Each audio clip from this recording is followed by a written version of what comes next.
ચાલો મિત્રો, તો આજે આપણે આ વિડીયોમાં વાત કરશું મગફળીનો ગ્રોથ કેટલો હોવો જોઈએ, મગફળીની હાઈટ કેવડી હોવી જોઈએ, તો જેથી કરી અને ઉત્પાદન આપણને વધારે મળે. તો પહેલાં સૌપ્રથમ તમામ ખેડૂત મિત્રોને એક વિનંતી છે કે વિડીયોને પ્લીઝ એક લાઇક આપી દો મિત્રો.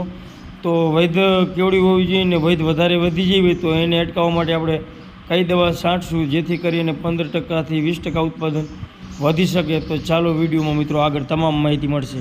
હાલો, રામ રામ, સીતારામ, જય માતાજી તમામ યુટ્યુબ ફેમિલીને મિત્રો. તો કેમ છો બધા ખેડૂત મિત્રો? મજામાં જશો? તો આજે તારીખ થઈ છે 23/4/2024 મિત્રો. તો હું છું આપણો મિત્ર ભાવેશ. તો મિત્રો આજે આપણે મગફળીમાં વાત કરશું કે મગફળીની હાઈટ કેવડી હોવી જોઈએ અને જેથી કરીને હાઈટ બહુ વધી જાય તો એની માટે આપણે કઈ દવા છાંટશું જેથી કરીને સારામાં સારું પરિણામ મળે અને 15 થી 20% આપણું ઉત્પાદન વધી શકે મિત્રો. તો અતિ હાઈટનું કોઈ મહત્ત્વ નથી મિત્રો. તો ફાઇનલી અત્યારે તમામ મગફળી 45 થી 60 દિવસની આજુબાજુની થઈ હોય છે મિત્રો. તો ખાસ કરીને આ દવા કેટલા દિવસે મારવી વધી અટકાવવાની એની પણ ખાસ કરીને આપણે વાત કરશું મિત્રો. તો ચાલો વિડીયોમાં આગળ મિત્રો. તો અત્યારે ફાઇનલી ઉનાળુ તલ અને મગફળીનું વાવેતર જનરલી જ્યાં પાણી છે એ વિસ્તારમાં થયેલું હોય છે મિત્રો. તો આપણે પણ આ મગફળીનું વાવેતર કરેલું છે મિત્રો.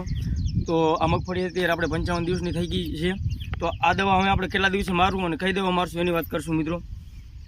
તો ખાસ કરીને બાયર કંપનીનું ઇગ્નિટસ, જે બાયર કંપનીનું ઇગ્નિટસ આવે છે મિત્રો, તમે જોઈ શકો છો કે જેમાં ઝેર આવે છે ક્લોરોરાઇડ 2.10% ડબલ્યુ અને મેક્યુટેટ અને ક્લોરાઇડ 8.40% મિત્રો. તો વૈધ અટકાવવામાં સારામાં સારું કામ કરે છે. તો પ્રતિ પોપે 8 થી 10 ml જે આપણે નાખી અને રિઝલ્ટ લઈ શકીએ છીએ મિત્રો ખાસ કરીને. તો આ બાયર કંપનીનું સારામાં સારું ઇગ્નિટસ આવે છે મિત્રો, એની આપણે વાત કરી. તો મગફળીમાં હાલે કપાસમાં મિત્રો પણ ચાલે. તો મગફળીમાંનું 8 થી 10 ml માપ આવે છે, 10 થી વધીને 11 ml, અને જો બહુ હાઈડ હોય તો 12 ml પણ નાખી શકીએ છીએ મિત્રો. અને બીજા નંબરમાં કે કપાસ હોય તો એમાં કપાસમાં 7 થી 8 ml મિત્રો. તો આપણે 10 ml નાખી અને આ મગફળીમાં છંટકાવ કરીએ છીએ મિત્રો. તો તમે જોઈ શકો છો કે આ મગફળી અત્યારે આપણે 1 ફૂટ ઉપરની હાઈટ થઈ જશે મિત્રો. તો આની હાઈટ વધીને હવે 1 ફૂટથી ઉપર જાવી ન પડે મિત્રો. તો અત્યારે આના દવાની ખાસ જરૂર છે મિત્રો. 5 દિવસ આપણે લેટ થઈ ગયા છીએ.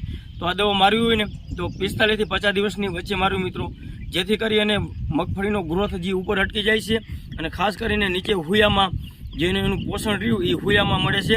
અને હુયા એક છોડે 4-5 હુયા વધારે બેવે છે, જેથી કરીને મગફળીમાં ડૂડવા વધારે થાય છે અને ઉત્પાદન મિત્રો ખાસ કરીને વધી શકે છે. બાકી જે ઉપર ગ્રોથ વધી જાય છે તો એનો કોઈ ઉત્પાદનમાં કોઈ વધારે ફેર પડતો નહીં, ઉત્પાદન ઘટી શકે છે ઉલટાનું. જેથી કરીને હાઈટ અને મીડિયમ હોવી જોઈએ, જેથી કરીને ગ્રોથ ઉપર અટકી જાય અને નીચે વધારે હુયા બેવાથી ઉત્પાદન મિત્રો આપણું વધી શકે છે. તો બાયર કંપનીનું ઇગ્નિટસ મિત્રો ખાસ કરીને 10 થી 11 ml પ્રતિ પોપે નાખી અને છંટકાવ કરી શકો છો મિત્રો.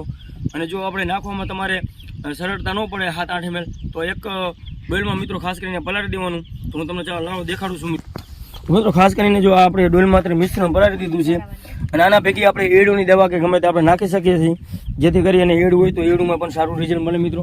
તો આ મગફળી આપણે મિત્રો અત્યારે આમાં હાઈટ થોડીક આ બાજુ વધારે છે અને ઓલી બાજુ મીડિયમ છે. તો જે રીતની આપણે હાઈટ હોય વધારે હોય તો વધારે નાખીને છાંટવાની અને મીડિયમ હાઈટ હોય તો મીડિયમ રાખીને છાંટવાની મિત્રો. તો બસ આજે આ વિડીયોમાં એટલું જ ને. વિડીયો જોવા બદલ તમામ ખેડૂત મિત્રોનો ખૂબ ખૂબ આભાર. તો વિડીયો કેવો લાગ્યો કોમેન્ટમાં જરૂર જણાવજો અને આવા જ અવનવા વિડીયો જોવા માટે મારી કિસાન મિત્રો લીલાપુર ચેનલને લાઈક, શેર અને સબસ્ક્રાઈબ કરવાનું ભૂલતા નહીં.